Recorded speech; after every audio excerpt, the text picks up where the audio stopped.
السلام عليكم ورحمة الله وبركاته. اللهم صل وسلم وبارك على سيدنا محمد. معانا هنا فيديو تنظيف المنبار، تنظيف بطريقة سهلة. هعمل لكم بكذا حاجة وحاجة جديدة أول مرة تشوفيها. تابعي معايا الفيديو هتلاقي طريقته سهلة جدا. هنا بنمسك المنبار نقلبه،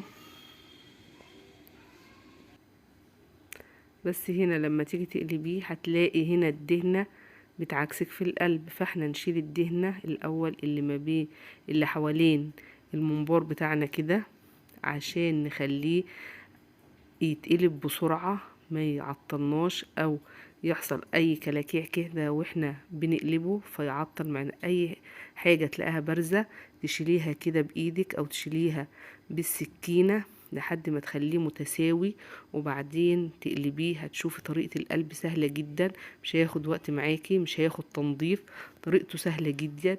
بس تابعيني انت هتعرفي ان زي اي حاجة بتجيبيها من العنق بتاعها كده وتقلبيها بصوابعك كده وتدخليها في الحنفية او تنزلي فيها سرسوب المية اللي نازل من الحنفية، والمية بتسحب المنبار لجواها لانها بتدي وسع، فهي بيخش فيها المنبار. هوريها لك دلوقتي وهي بت بتنزلق كده جوه المنبار، فبتعدي بسرعة. وبكده ان احنا بنخلص كمية كبيرة جدا في وقت قصير قوي. اهي هنا بتنزليها كده بايدك، المية بتسهل عملية النزول، ولا بمعلقة ولا بخشبة. هنا عملتي حتة حلوة بتمسكيها تقطعيها كده وتروحي منزلاها بايدك، سحباها بايدك، منزله الميه. بينضف حبه منه برضو احنا بنعمل كده، في حاجات بتنزل منه، لكن احنا لسه هننضفه بعد ما نقلبه كله. اهي سهله جدا، قلبتيها بسهوله. الميه بتسهل جامد معاكي عمليه القلب. هوريكي كمان واحده برضو بتتقلب ازاي. برضو بتتني العنق بتاعها كده كده،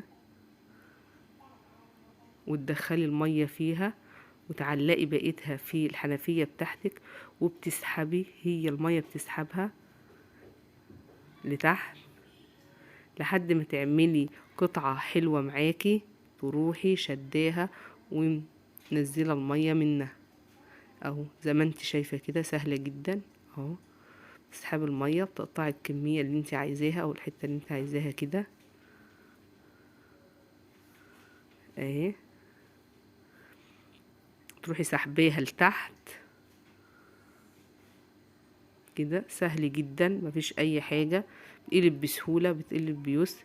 لا بتعملي بقى على رخامة بوظر على رخامتك ولا اي حاجة، انت كل حاجة في الحوض. اهي تسحبي برضو لتحت، تنزلي كده اهو، وتروحي سحباها لتحت اهو، تعلقيها بس في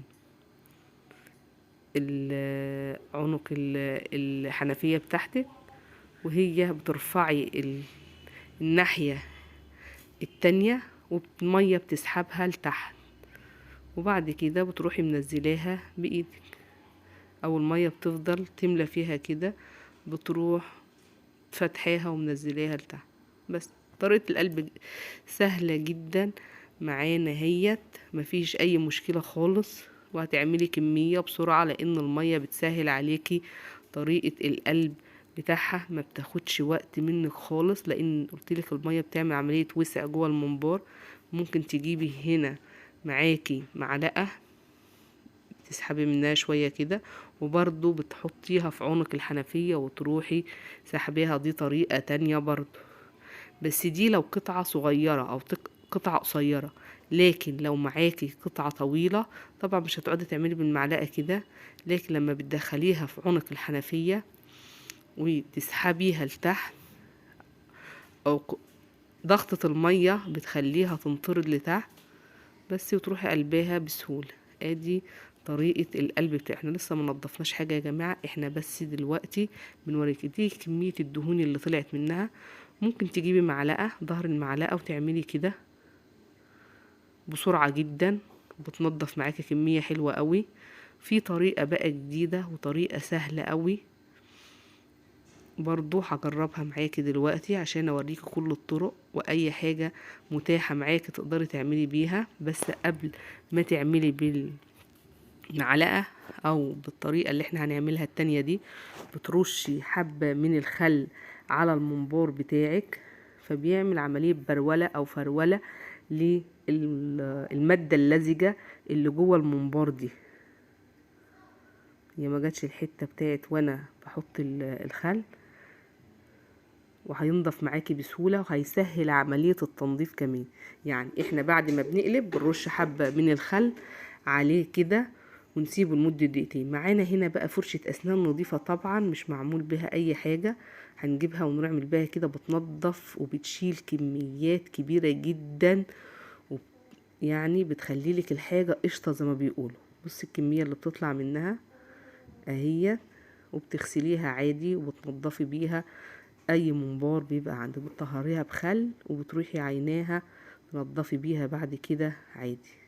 بتسحب معاكي بسرعة، بتنضف فرشة الاسنان بطريقة حلوة قوي. كمان فرشة الاسنان خلي بالك ناعمة، ما بتقطعوش معاكي، ما بتخرموش، فبيدي معاكي نظافة اكتر وسرعة اكبر بسرعة. مع معلقتين الخل اللي احنا حاطينهم كمان عملت برولة او فرولة للمادة اللزجة زي ما انا قلتلك، فساعدت معاكي عملية التنظيف وخليته يتنضف بسرعة. ممكن تنضفي كمية كبيرة جدا وفي وقت قصير قوي اهي. بصي شوفي الفرشة بتنضف بسهولة، بتشيل كميات كبيرة جدا من المادة اللزجة اللي هي جوه المنبار دي اهو. شوف شايلة حاجات جامدة جدا وبسهولة خالص ومن غير اي تعب ولا اي حاجة، وبيبقى ابيض ناصع البياض كمان. ادي الخل اهو، هوريكي بنحط عليها حبة من الخل كده او الكمية كلها اللي عندك، تحط عليها مرة واحدة وتسيبيها بس لمدة دقيقتين او 3 دقايق، وتبتدي تنزلي بالفرشة بتاعتك، بتشيل معاكي كميات جامدة جدا.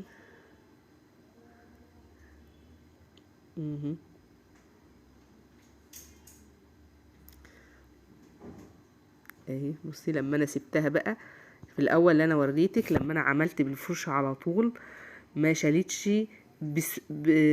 بكميات كبيره، لكن لما سيبنا الخل يتفاعل معاها لمده ثواني كده طبعا عمل برولة زي ما انا قلت للمادة اللزجة وشالت مع الفرشة بسهولة. يلا نقلبه بقى، هنقلبه بطريقة سهلة جدا برضو. هنحط العنق بتاعها في الحنفية وهنرفع الناحية التانية، هيسحب منك كده في المية وهينزل بسهولة وهتقلبيه بسهولة جدا. يبقى هنا عملية المية يا جماعة بتساعد على القلب بطريقة سهلة. بتقلبيها بصوابعك كده، بتدخلي الناحية اللي انت قلبتها في الحنفية والناحية التانية بترفعيها والمية بتسحب منك لتحت اهي. بس دي سهلة جدا، طريقة سهلة وبتسرع عليكي وتنضفي الحاجة ببيتك. اللي لسه ما عملش لايك للفيديو يعمل لايك ويشترك في القناة ويفعل زر الجرس عشان يوصل لكم مننا كل جديد. واللي متابعنا ما ينساش اللايك والشير للفيديو، ولكم جزيل الشكر. واللي عجبه الفيديو وتنظيف المنبار ما ينساش يكتب لنا في التعليق. طريقته سهلة جدا، طريقة سريعة اهي. شوفي المية بتسهل عليك عملية القلب، لا بقى لا بخشبة ولا بمعلقة ولا بأي حاجة، انت مجرد بس بتقلبي العنق. شفتي بقى النظافة، بصي الحلاوة بتاعت المنبار ناصع البياض جميل جدا. وده كان فيديونا النهاردة، والسلام عليكم ورحمة الله وبركاته.